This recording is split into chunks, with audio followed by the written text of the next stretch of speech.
and welcome to one of 4 programmes featuring coverage of the 1981 Springboks tour of New Zealand. This is a rare chance to see footage of this hugely controversial tour. I'm John Taylor, and back in the 70s, I refused to play against South Africa because I believed a sporting boycott would help to bring an end to apartheid. I was in a small minority at the time, but by 1981, rugby was the only major sport still trying to maintain normal contacts. After Peter Hain and his protesters disrupted the 1969-70 tour to Great Britain and Ireland so effectively, the home unions had realised it was impossible to host another tour to the UK, and the Australians had taken the same view after similar disruptions in 1971. But the Lions had still gone to South Africa in 1980, and New Zealand were determined to go ahead with the 15-match, 3-test tour planned for 1981. Outside the tests, one of the toughest games in New Zealand is always against the Maori. And they were particularly focused against the Springboks because, almost unbelievably, to comply with the apartheid laws, Maori were just left out of New Zealand teams that toured South Africa until 1970. So it was a fired-up Maori 15 that faced the Springboks in Napier. Good evening and welcome to the highlights of today's big rugby match between New Zealand Maoris and the touring South African team from McLean Park in Napier, the 9th appearance for the Springboks in New Zealand. Well, sadly for the organisers of this game, the weather has once again disappointed. It's been raining all night in Napier and leaving parts of McLean Park, especially the cricket pitch area now halfway, waterlogged and surface water in other areas of the pitch. Well, this was an important match for both teams today. The Springboks, their last appearance before the vital second test against the All Blacks next Saturday in Wellington, but also vital for the New Zealand Maoris because they plan an overseas tour at the end of next season. And obviously players who show out today will stand a good chance of making that tour. Well, before we look at the highlights of today's games, here are the two teams. South Africa have 7 of their first test team in their lineup to play the Maoris. They're captained by Devan Serfontein from halfback. Colin Beck, rather surprisingly in view of his good form in this tour, is being used at centre again today, and Errol Tobias is at 5/8 when it might have been more logical for the South Africans to try them the other way around. In the forwards, Johan Murray has his 3rd tour appearance. He's number 8. Tace Berger joins Rob Lowe on the flanks, and of the tight 5, only De Villiers Visser was not in the South African first test team. In the Maoris team, the Dunn brothers and Stephen Pokerry made for an exciting unit close to the scrum, while the All Black Fred Woodman and the up-and-coming players Victor Simpson and Mike Clamp make for a speedy 3-quarter line. They'll be backed up by the versatile Warren McLean at fullback. The pack is the tallest the Springboks have came up against on this tour. Jim Love, playing number 8 today, is 6'4", while of the locks Paul Tuoro and Hud Rickett, Tuoro is the shorter and he's 6'6". Rickett at 2'03", that's 6 feet 8 inches, is the tallest man ever to be an All Black. Maya Melsom, the fiery Waikato flanker, is partnered by Frank Shelford. Felix O'Carroll is the hooker, and the popular figures of Paul Kotecker and Bill Bush will prop the scrum. Bill Bush, the 1974 to 1979 All Black, will captain the New Zealand Maori team.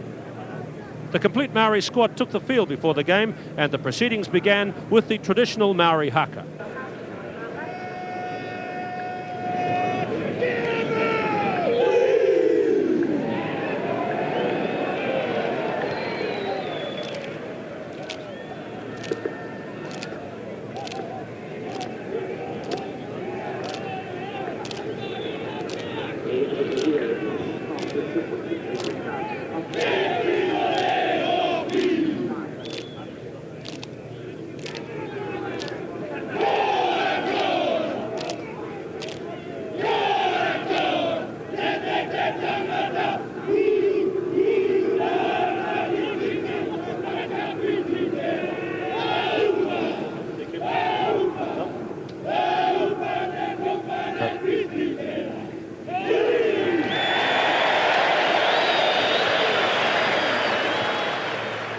Today's referee is Brian Duffy of Taranaki, and it's Warren McLean, the New Zealand Maoris fullback, who kicks it straight to Carol du Plessis, and he dropped that initial ball, but it's been played away by du Plessis, not ruled as a knock on, just as the dropped ball, which didn't go forward, and the ball is cleared away to touch on the 10-metre mark. So let's look. Johan Murray is at the back of the line-out for the Springboks to the left, and Frank Shelford for the New Zealand Maoris, number 7. A good palm by Tuoro. That's the halfway line. This is Maya Milsom. Expect some fireworks from Milsom. Now this is Richard Dunn. Away to Eddie Dunn. A penalty back at halfway.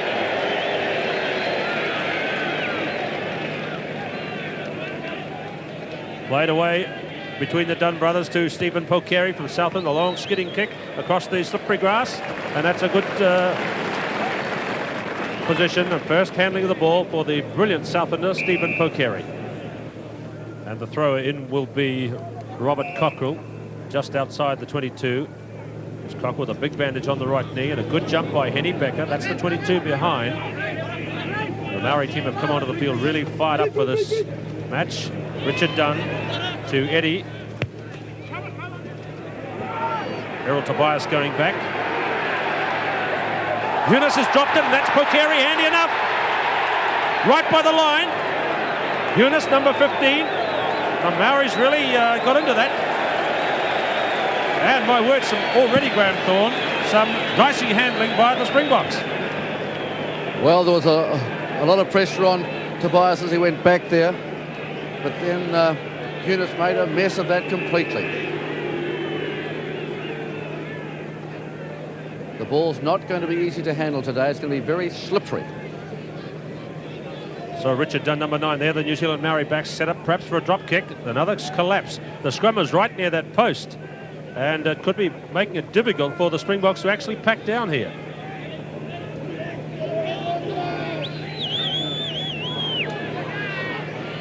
So way to Pokeri for the drop. And that's a goal for Stephen Pokeri. The Maoris are in the lead by 3 points to 0 after 3 minutes of play. Well, the Maoris, instead of giving the ball out to Eddie Dunn, decided to give it to Stephen Pokeri. The flankers from South Africa went to the wrong man. Pokeri had lots of time, and right between the posts it went.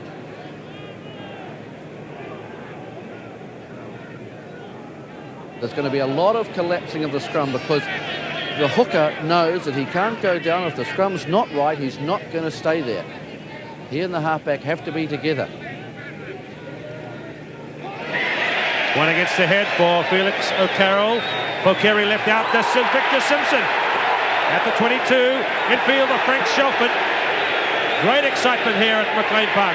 Richard Dunn trying to make a pass. Koteka, number 3. Paul Tuoro, number 5. Jim Love gets it away to Eddie Dunn for the drop. A charge down by Becker, but the Springboks were up offside, and it's pretty handy right out in front of the posts. Tobias, I think, offside, and here is a chance right out in front of the posts for the New Zealand Maoris to put further points on the board.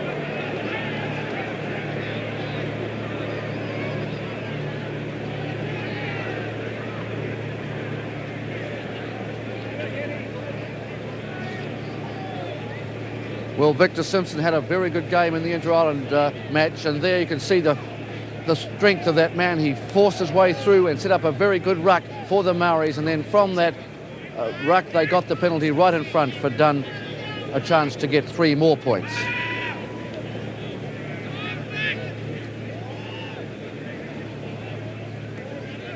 Dunn has hardly taken the ball back at all. He's very close to the posts. There'll be no charge. And Richard Dunn puts the Maoris out to 6 points after just 6 minutes. Number 9, Richard Dunn. Well, the Maoris couldn't have wished for a better start. 6 points up after less than 10 minutes, and now the Springboks are making mistakes like kickoffs into touch on the full. And so the Maoris with their tails right up. Maoris came onto the field really fired up. I'm sure their haka helped them. A real expression of their team unity with the reserves on the field as well. The Maoris now have capitalised on that and have got 6 early points. And that 6 points gives them a kind of safety net to play with. They can now chance their arms. The Springboks must score twice to get the lead.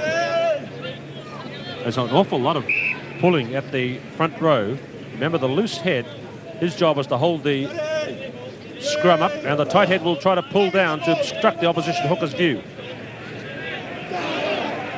Big push from the Springboks. Love, away to Dunn, to Pokeri, good pass to Eddie Dunn. This is Warren McLean up and Mike Clamp. Infield, that's Melsom going down to claim it. Maoris have had the ball at almost every play in these first few minutes of this game. A left footer from Eddie Dunn to Gerry Kermases, back to Hunis. And that was Pokeri who went through your picture, attempting to charge down the kick by Johan Hunis.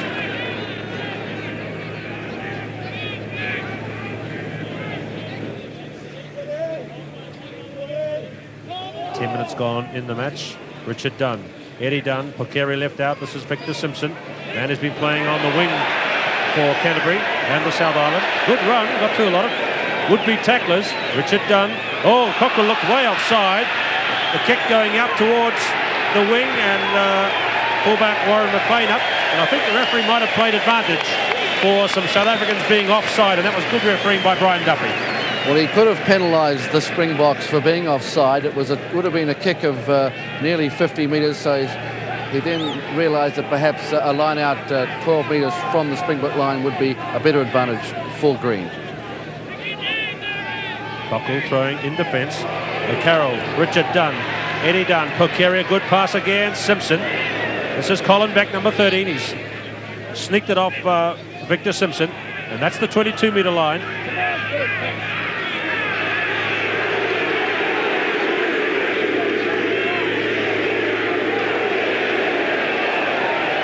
And there is offside.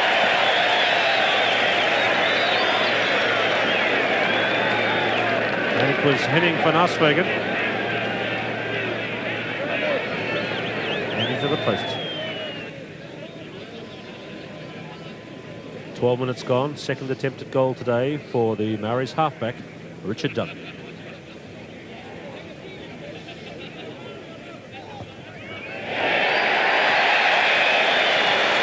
So another goal by Richard Dunn gives the Maoris a 9-0 lead after 12 minutes.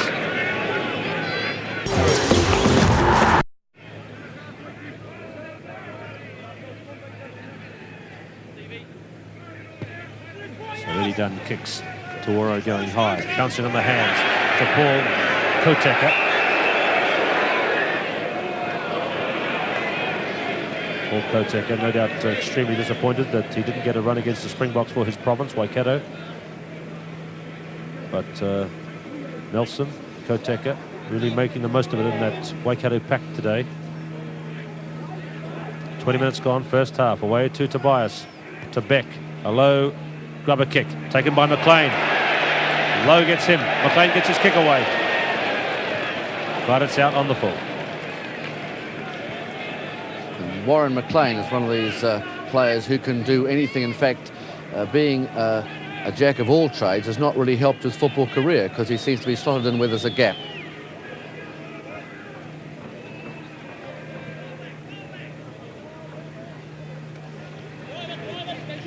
That was Jim Love going through there, number 8. Now he's wandering back. And Rob Lowe, who likes to lead the twisting, turning maul, is there. He's the headband player up.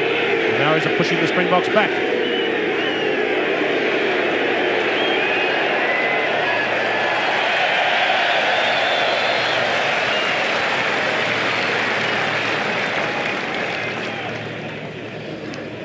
Good concerted drive by the Maori forwards. They're getting down low, good body positions, and they're driving in on one another. The Springboks haven't got many answers to it. Richard Dunn now. Clamp might have started ahead of that kick. He might be ruled offside, and he is.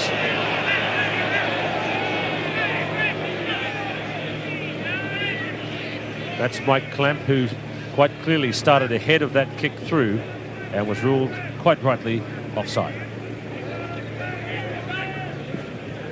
Springboks have opted for the scrum at the point of the kick.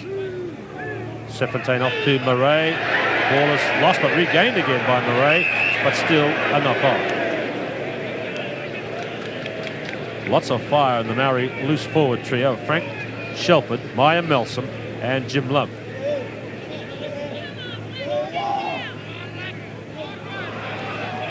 Advantage again being played. Melson trying to claim the ball. Murray, the referee is standing. You might consider this a sufficient advantage for the Maoris, halfway to the left.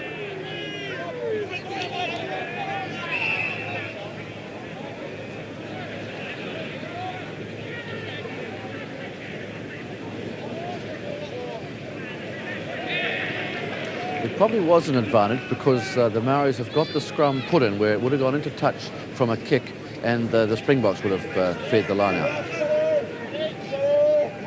Since those early points, the Maoris has become a very tight match. There's advantage again being played. Out to Eddie Dunn. It's one of the few breakouts we've had.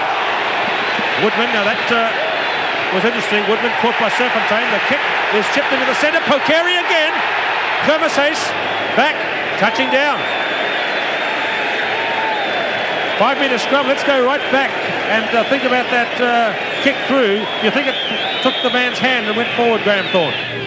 Well, that was good refereeing from Brian Duffy because he let the play go, and Eddie Dunn had lots of time. He brought the Springbok backs right up close. A little pop kick went over the top.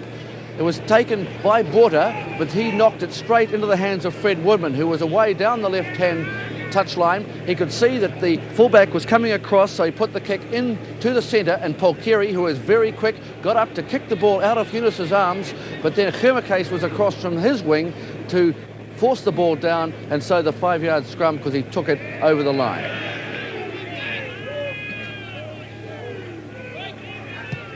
Serpentine kicking high and wide and clears the ball to outside the 22.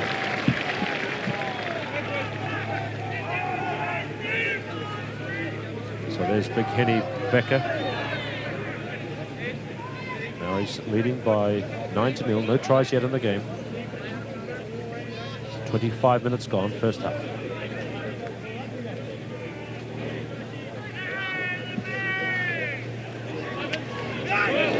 Murray through on Richard Dunn. Rob Lowe. And hello, it's all on in here. Lowe and Melson.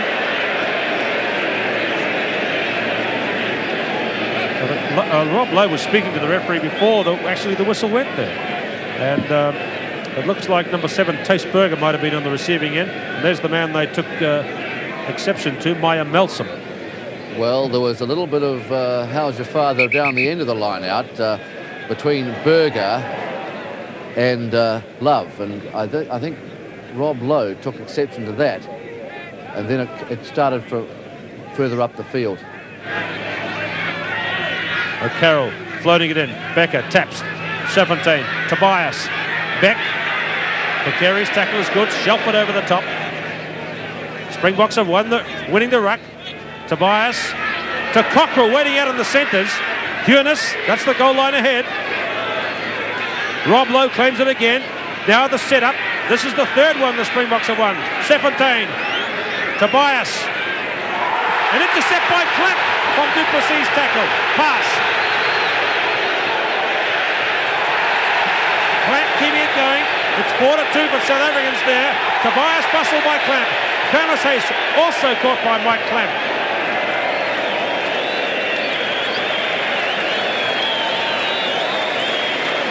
Very nice play by Mike Clamp. He picked up Carol Duplessis' pass, got caught at halfway, made a kick ahead, and then got up to bustle not one South African defender, but two of them.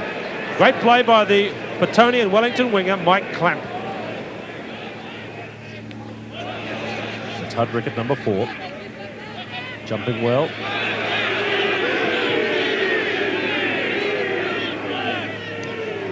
Ryan Nelson getting the treatment from Serpentine there.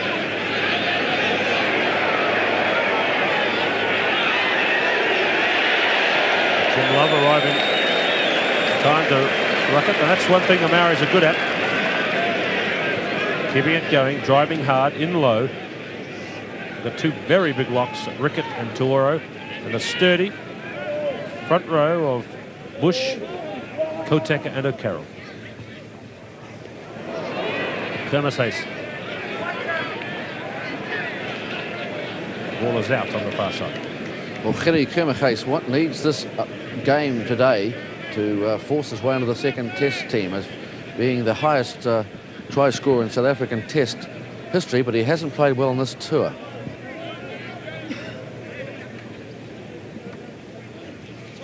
Lineouts starting to go now more regularly to South Africa. Low in that upright position. Serpentine. Tobias varying his kick this time to Simpson at the 22. Dunn. That's Fred Woodman. What a run by Woodman. And Serpentine back to take it out. Well, I remember seeing Fred Woodman one year running in the New Zealand Track and Field Championships on QE2 track, and he really looked good that time when he got the ball and really sprinted hard.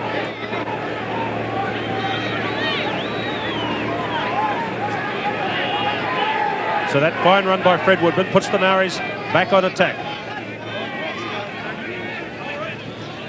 Carroll throws towards Love and Berger. This is Visser, caught by Shelford, who's made a lot of tackles in this game already.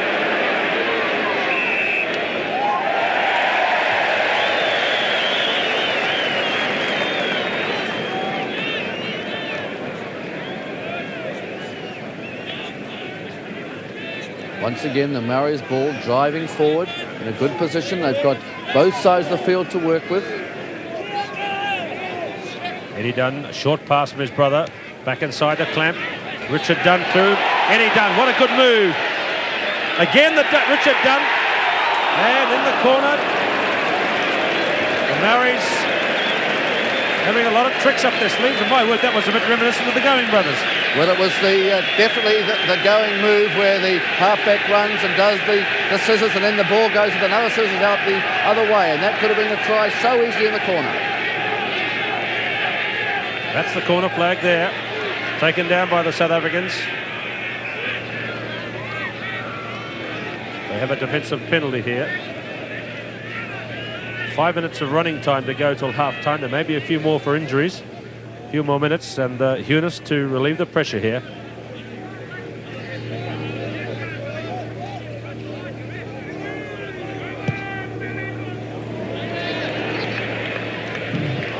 That's a fine kick by Johan Hunis, 5 metres from his line, and that is the Maoris' 10-metre line. A fine kick. That's one of Don Clark proportions, and Don Clark, the great New Zealand fullback who lives in South Africa, is here at McLean Park today, watching this match.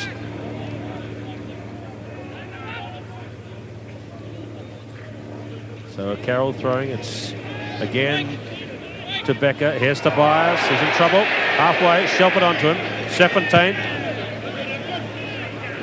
McLean is here.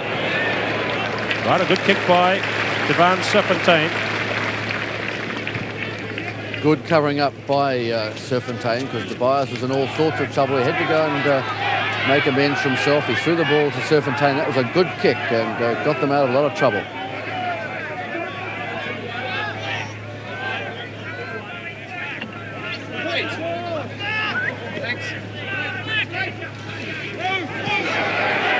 Serpentine gets Shelford at the same time.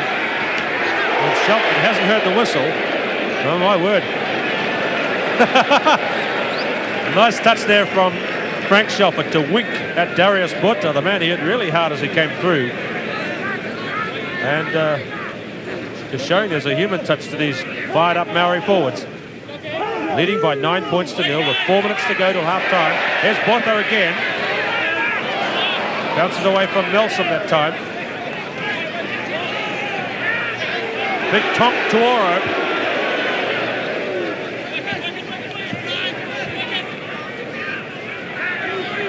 Coming for Richard Dunn.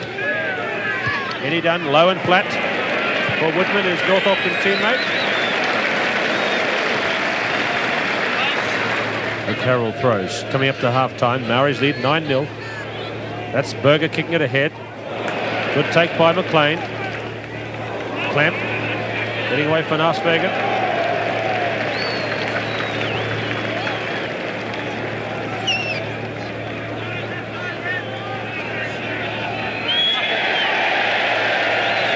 And that's half-time with that kick going to touch, and the Maoris have completed an excellent first 40 minutes in this match. They started strongly with the drop goal to Picari and added penalties by Richard Dunn after 6 minutes and 12 minutes, and they lead by the margin of 9 points at half-time.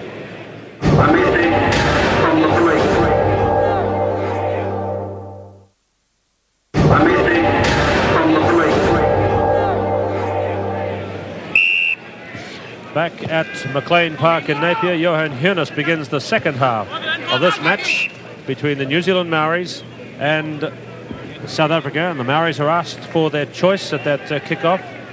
They can have the kick again, but they've instead gone back under their captain Bill Bush and are taking the scrum to effectively begin the second half in this manner. The Maoris leading by 9-0. No tries yet in the game. This is Eddie Dunn from his brother. Away from Mike Clamp. Hurnes coming up.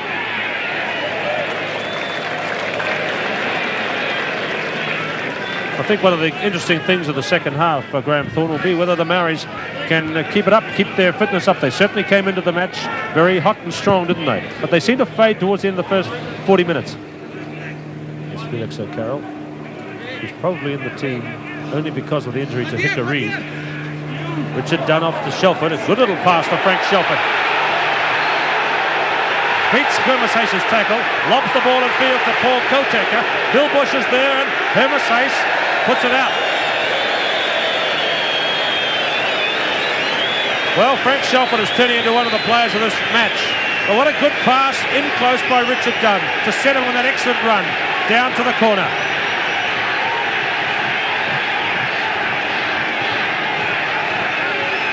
So there's a Carroll's throw. Rickett going high, advantage being played. Wasn't in straight. And again, the man causing most concern to the Springboks in their defence is number 7, Frank Shelford from Bay of Plenty. Having a great game. 7 minutes gone, second half. Tobias, Richard Dunn through. The ball is up in the air and out near the corner flag. That's a difficult one for the touch judge to judge on, but he said it did make the field of play and over the touchline, so a hurried kick by Tobias gives the Maoris a good chance.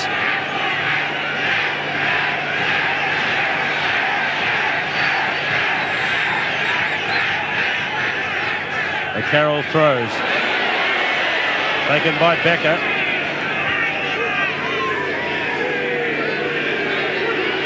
Back to Tobias again. Again, a very high kick to touch by Errol Tobias. I think the Maoris have noticed that in his technique, he gathers the ball and swings his arm a bit, which means the kick is not away straight away. And it gives him a fraction of a second to get onto him for the kick or the charge down. So the Maoris making good play here. Loose ball, again hurried out. There's not been much running rugby in the second half. We've had about 9 minutes. It's been played mostly along this near touchline in a battle of lineouts. With just that one run by Frank Shelford. Bill Bush tried for the deflection, got it. Richard Dunn, Eddie Dunn. He's got Tasteberger as well. Serfontaine gets the fair catch. Well, it's very important for the Maoris this next 5 minutes. They've got to score a try. If they can score a try, they could win this game. Richard Dunn, he passed to his captain, Bill Bush. Hudrick at number 4, trying to wrestle clear for the maul. Richard Dunn peering into the depths there. Turned and driven away now.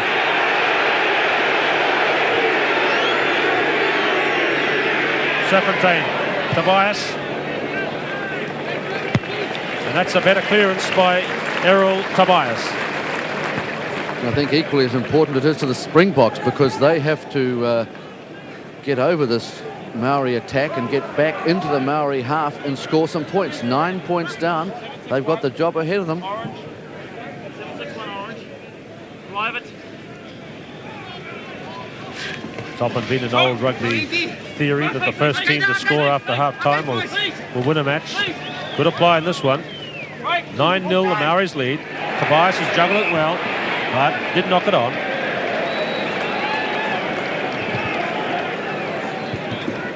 just lost control of it on his hands, looked a bit disappointed at the referee's decision. So the scrum forming up 10-metre mark, Springbok territory. Maya Melsom on the near side of this flank position.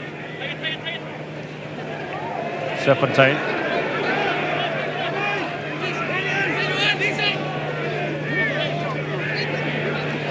Good pass, Richard Dunn to Eddie Dunn.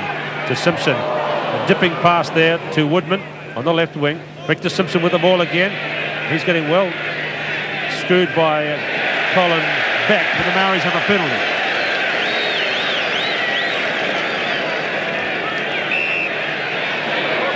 Let's see what referee rules here. He's ruling that the Springboks did not retire 10 metres. And that was what they call gamesmanship, where Richard Dunn just took the ball and just looked for a Springbok to run into and got the 10 metres. So that's the distance for Richard Dunn after 11 minutes.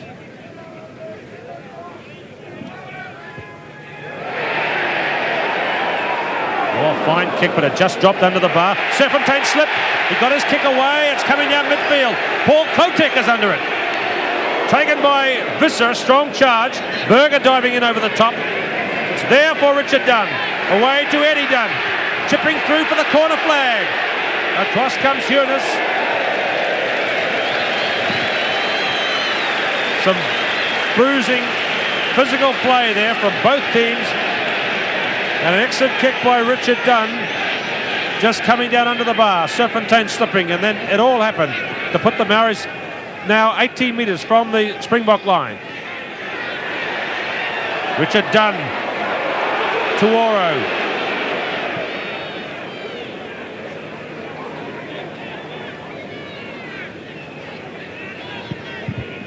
Well, every team that's played the Springboks have said they're a very physical side. The Maoris are giving as good as the Springboks are giving to them.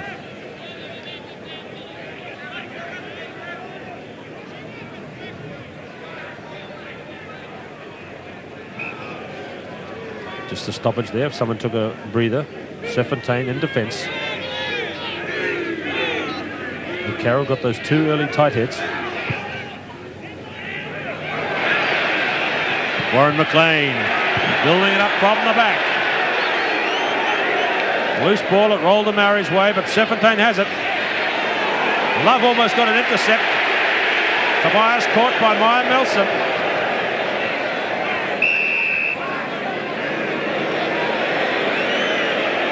There's trouble.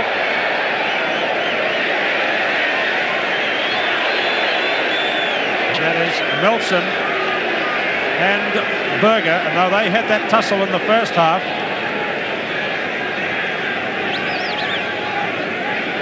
Brian Duffy calling for restraint.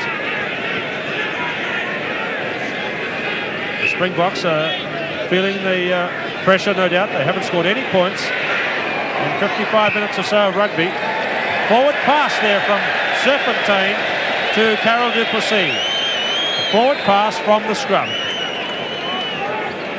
So Bill Bush, the captain, giving the instructions before he goes down this time. The Maoris have done very well in the second half. They've kept the play up in South African territory. 15 minutes in the second half, still 9-0. Love holding. Referee is indicating out to the backs that could be a penalty there. Yes, there is. A penalty against the South Africans for being up offside. Now the referee made a clear indication there that he was playing advantage. And here is a chance for the Maoris to extend that lead to 12 points. Quiet moment here at McLean Park. And hit the post, bounced clear. Now this is on for the two number 13s, Beck and Simpson. Now that was a bad miss for Richard Dunn. It hit the post and bounced away. Bad luck, but a bad miss, Graham Thorne. But South Africa didn't look good when they were trying to get the ball back over their own line, and now the Maoris have got the scrum. They've got a big blind to the left. Everything's on in their half. Richard Dunn tried to lure them offside, low to Berger, to Murray, the three loose men working in concert for South Africa. That's the goal line there. That's Hempy's du Toit.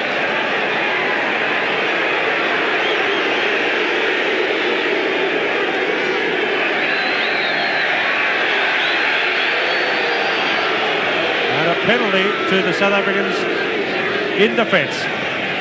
And things are getting very hot in there, and there could be a big blow-up soon because the rucks are getting very dark. 17 minutes gone, second half.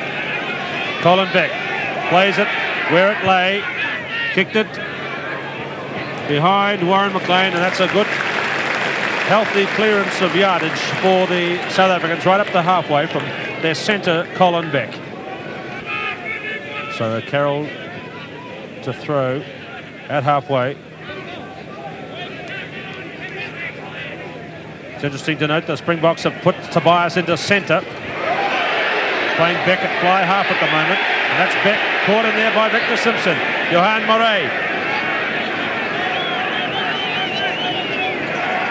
Shelford through on Beck, giving him a hot introduction to the fly half position. And I think that's Victor Simpson again leading things through. Richard Dunn. Oh, an intercept by Hermeshace, but the referee must make a penalty as Hermeshace is away. But the referee did the right thing. One of the Maori players was taken out of the play. As the ball came out, Richard Dunn made a little rush to their blind side and pushed his hands through the tackle, trying to swing the ball to the two men out to his right. But further out, one of the Maori players was taken out of the play by Carol Duplessis, and as the ball was intercepted by Hermeshace, who raced away, the referee was on the spot to see the Maori player taken out and awarded the penalty. So here's Richard Dunn with his second penalty attempt in a few moments. And that's the one the Maoris wanted. Richard Dunn's third penalty gives them 12-0.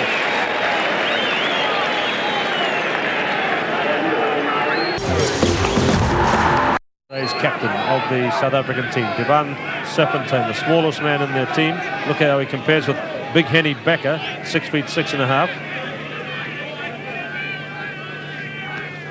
Becker seemed to be lifted that time. The referee was up at the back. Lowe is trying to roll it again.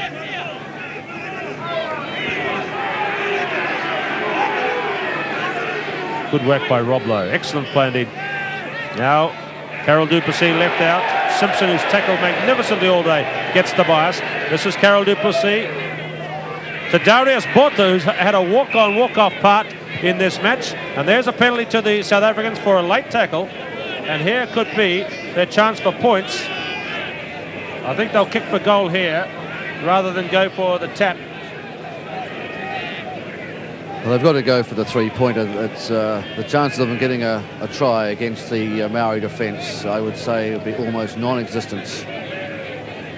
The 3 points are what they want, and a quick 30-second kick for goal. 3 points, 12-3. They've still got to score twice, though.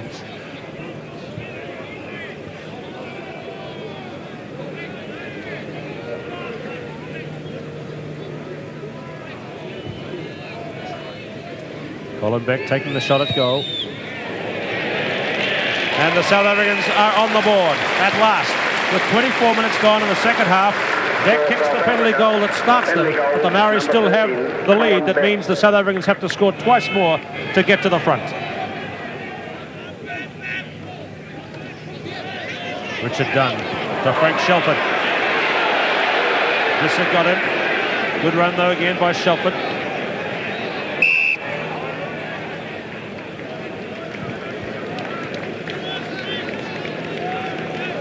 Well, if one man's caught the eye of the New Zealand selector today, it's definitely Frank Shelford from the Bay of Plenty. He's been everywhere. The ball hasn't been far away from him throughout the whole game. Richard Dunn away to Eddie Dunn. Simpson going straight into Serpentine. Bukeri. McLean at halfway. Trying to find Fred Woodman. Woodman's got it. Here's the speedster. Chipping it square. Hunis caught by Woodman. But a brave, fair catch claimed by Johan Hunis, the Springbok fullback. He was really under the heat of the charge by Woodman, but claimed it well.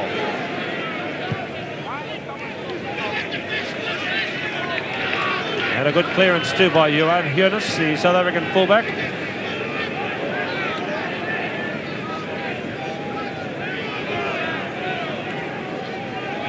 27 minutes gone. 13 minutes remain in the game. The Maoris lead by 12-3. Perhaps headed for a dramatic first victory over the South Africans.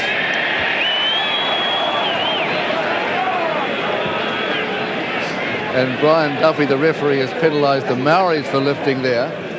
So I'm sure that Big Henny Becker will be laughing to himself because he's had all the help in the world for the last 20 minutes.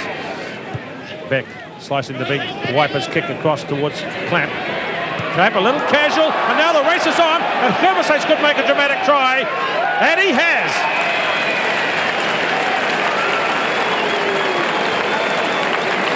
That's the first try of the game, and it came after a rather casual piece of play by Mike Clamp.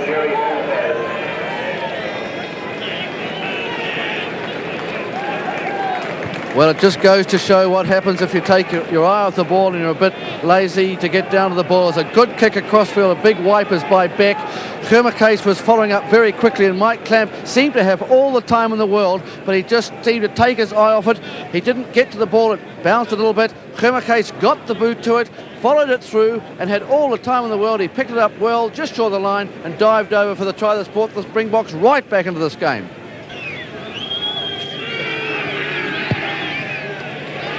And Beck chips the goal. 12 points to 9, and we're going to have an exciting last 10 minutes in this match. So there is the Maoris captain, Bill Bush, an All Black for 37 matches and 12 tests through 74 to 79. But right now, this match assuming great importance for the Canterbury veteran. And he done again, driving the Springboks back. And that's a great kick.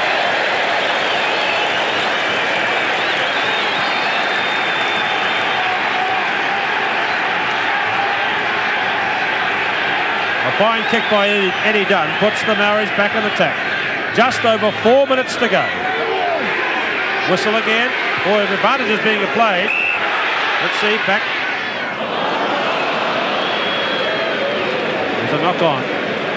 Eddie Dunn was set, I think, for a drop kick, but it was advantage being played for South Africa. And they have not been able to get too close to the Maoris line. Beck chipping out towards Woodman. Caught by Carol Duplessis. Shelford there. And Johan Murray, number 8. Jim Love arriving. The Maoris pushing forward.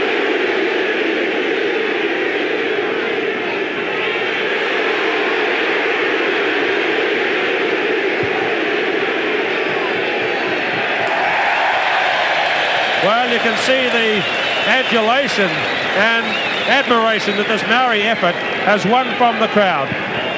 They looked a beaten team for a patch there in the second half, but now they've come back and the Springboks are feeling the pressure as they can't get near the Maori line. And it looks like only a breakout can give South Africa victory. Eddie Dunn with a low drop kick.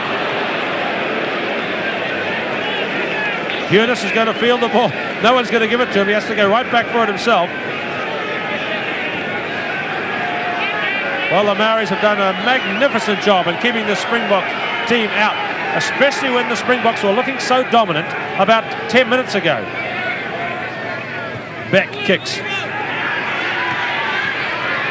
Taken by the South Africans. Serfontein. Is this the break the Springboks are looking for? Hit the Kermasace at halfway.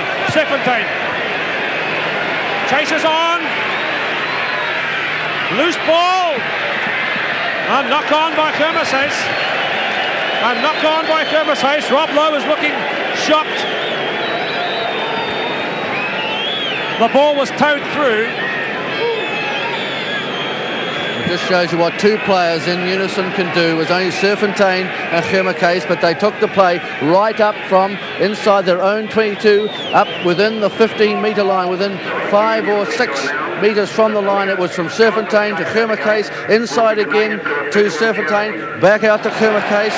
Then Serfontein put the kick through. The chase was on. Paul Carey was there with Kermasace. A bit of pushing and shoving, but then the ball went off Kermasace over the line, and the referees brought them back for the scrum 8 or 9 metres from the Maori goal line.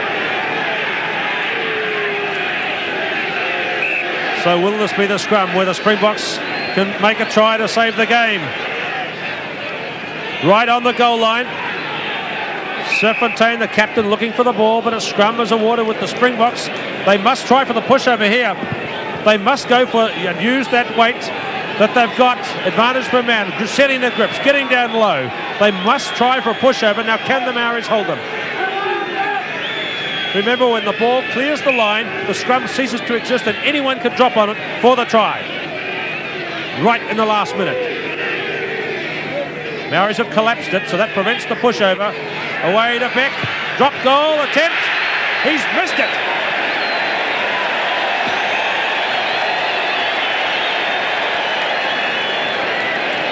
Right out in front of the post with men to his right. There is confusion here. The referee has gone to halfway, so perhaps that kick went over. No. What has happened here? The Maoris are waiting at the 22. The referee's at halfway, but he didn't signal that as a goal. It had to be. It went over. Brian Duffy has said it went over, and it's a restart from halfway. Yes, he said that kick went over. But I don't think he signalled it with his hand, but anyway, he said it's gone over. There is confusion on the field in the last minute of the game. That's the score we think now, 12-all. Bill Bush has come forward to ask the question.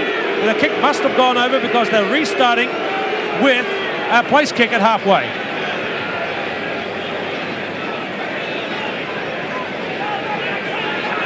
Colin Beck had the ball out in front of the post. He drop kicked for goal and it went over. The referee seemed confused. The players certainly were. And as the players come up to halfway to restart in that confusing finish, Brian Duffy in centre stage has whistled the end of the match, a 12-all draw. Really a magnificent game, a confusing end, but perhaps the fairest result, Graham Thorne, because it was a tense and tough struggle all the way. Well, I don't know if the Springboks deserve to get out with a draw there. I think the Maoris deserved to win. They played the game. They took it right to the Springboks. They built up a lead. They saw it snatched back from them. But I think overall the Maoris deserved to win, but the Springboks very lucky to get out with a draw.